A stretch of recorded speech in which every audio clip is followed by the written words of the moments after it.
Hi, I'm Dr. Stephen Spencer. I am a naturopathic doctor with a background in exercise science.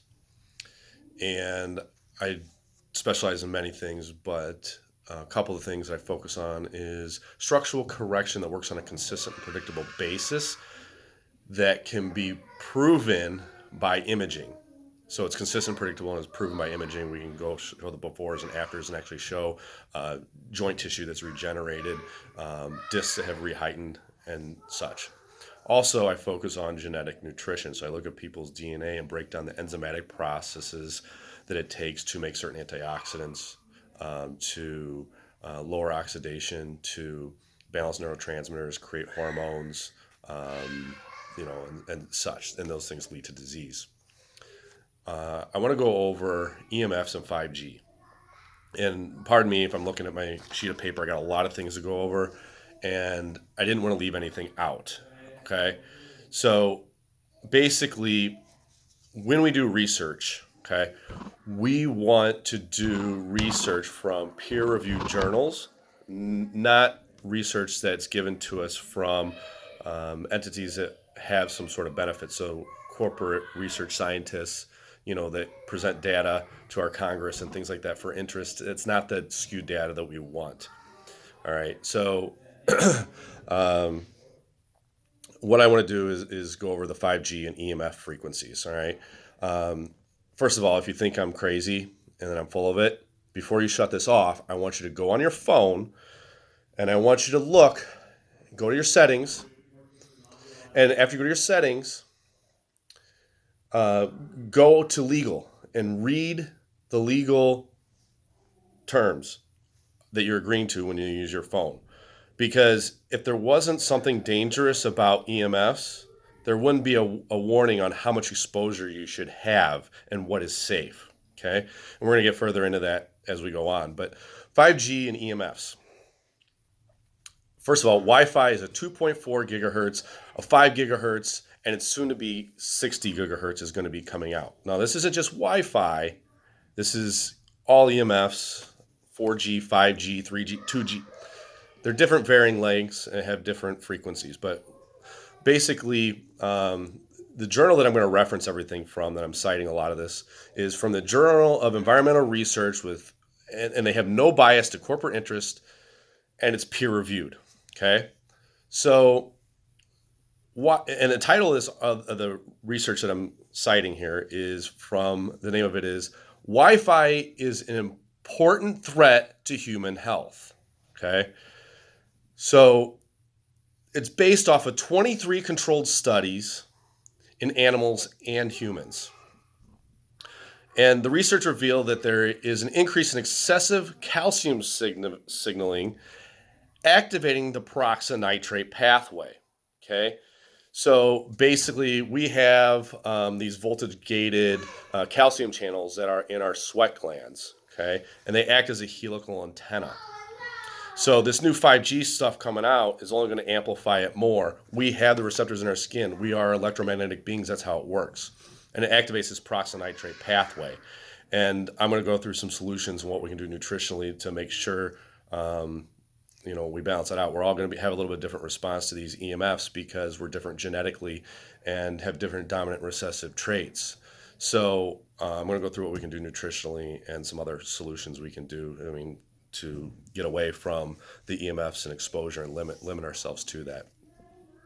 So here are the effects that in this study, okay, when we look at, the title of this article, Wi-Fi is an important threat to human health, it reports that they see oxidative damage resulting in sperm damage, neuropsychiatric, basically EEG changes, apoptosis, which is cell death, DNA damage, and not just DNA damage that's going to be done to us, we're going to pass it on to our kids. This is genetic expression that's sometimes irreversible, okay? Endocrine changes, immune issues, melatonin, and sleep disorders. So when you're having trouble sleeping, you keep that phone next to you, probably not a good choice, right? It's going to disrupt melatonin and our neurotransmitters. Postnatal development, increased blood pressure, increased adipose tissue. You hear that? Wi-Fi, 5G, 4G, these signals actually make you fat. And so it's don't put all the blame on that. I mean, you got to watch what you eat and exercise and things like that too. But it actually activates adipose tissue. Tinnitus, so the ringing that people are getting in their ears that nobody has an answer for. You aren't crazy. It actually causes tinnitus. Uh, Neuromuscular issues, MS, Parkinson's, and ALS. So those are all the things that are just reported in that, just in this one report. Okay. So now let's get into why are the companies saying it's safe. Some corporations rate everything by SARS, which is a specific absorption rate, which is basically the thermal effect of EMFs. It's kind of like basically EMFs are cell phone radiation is like a microwave. It's just not 1,000 watts. And the FCC uses this useless thermal rating so that corporations can profit, and they just buy into it. It's I guess it's no different than the pharmaceutical companies, right? I mean, they manipulate data to push drugs through. Um, so EMFs are actually pulsed, right? It's not this consistent wave. So they're testing these SARs, looking for this consistent wave, and saying, oh, it's not harmful. These are the effects and these are exposure rates. Well, that's not how it works in the real world. So when the researchers that had no bias tested it, they tested it with real life situations where we had this varying pulse. And the waves are also polarized, which changes how the research needs to be done. Constant exposure is not as bad as intermittent. It's the effects of wireless signaling are cumulative, right? It's not like you're going to get hit with it right away and all of a sudden you have DNA damage and you have problems. It's cumulative. And most things in life are. We can drink too much water and die. You can overexercise and cause more inflammation and immune suppression. You can eat McDonald's every day and it adds up over time, and what happens? You get fat, you get diabetes, you get heart disease. Too much sugar, same thing. So a lot of times it's about balance, and that's what I'm doing when I'm looking at free radicals, antioxidants. The same thing. I'm balancing it out, making sure everything's right, and checking it with organic acid test. So, 5G I don't think is going to kill us right away, but limiting your exposure is going to be really kind of an important thing. So we can't get away from it. It's going to be in our environment. You're going to want to limit your exposures, and you can't just lock yourself in a Faraday cage from the rest of society. And I know you're all looking for solutions on okay, what do we actually do about this? How can we protect ourselves? And basically, that's what I'm going to get into. Besides limiting our exposure, what else can we do to support ourselves? And I'm not going to just sell you a one-size-fits-all product, because we're talking about genetics and we're talking about it has to be specific for you. So in a normal process, when we're looking at free radicals, what we're doing is we're going through this process where we take in oxygen, it converts to superoxide. We want to make enough nitric oxide so that it doesn't convert into peroxynitrate, to convert that into hydrogen peroxide. We need enough superoxide dismutase to protect that. If we don't, we always have our glutathione, which can protect that. If we don't have enough glutathione, we make hydroxyl radicals. And this is a lot of stuff you've been hearing from other people. They just don't know how to put it together. And so they're just reporting lack of oxygen uptake in the heme pathway, and you suffocate, and all these things are going on. So and so we need enough catalase then to convert that back from the oxygen at the end process back into H2O and O2. Okay, and that's the process that we're looking at, making sure that moves smooth. And so let's get into the solutions and what we're going to do nutritionally, right? I look at genetics. I look at your report from 23andme.com. And one of the things that people or also other people are saying is that there's damage to stem cells, which is true, but they're talking about it's not a real virus, and there's these exosomes, and the exosomes are toxic, and the virus is activated within you from 5G, and I don't know about all that, but 5G is toxic. It would suppress your immune system because of the amount of peroxynitrate and causing gut damage. But when you have these damaged stem cells, stem cells put out exosomes which deliver information. So obviously, the exosomes will be delivering the wrong information because the DNA was damaged from the exposure to EMFs. Okay, so I wanted to cover that, but let's get into the peroxynitrate damage that we talked about because of the upregulating of the calcium channels in these voltage gated calcium channels that are in our sweat glands. So what we have is peroxynitrate, and this is an enzyme map. Okay, it's a methylation map, and these little yellow boxes are enzymes. And what happens is due to our genetics, we have dominant recessive traits. Sometimes these things become expressed when we're under stress.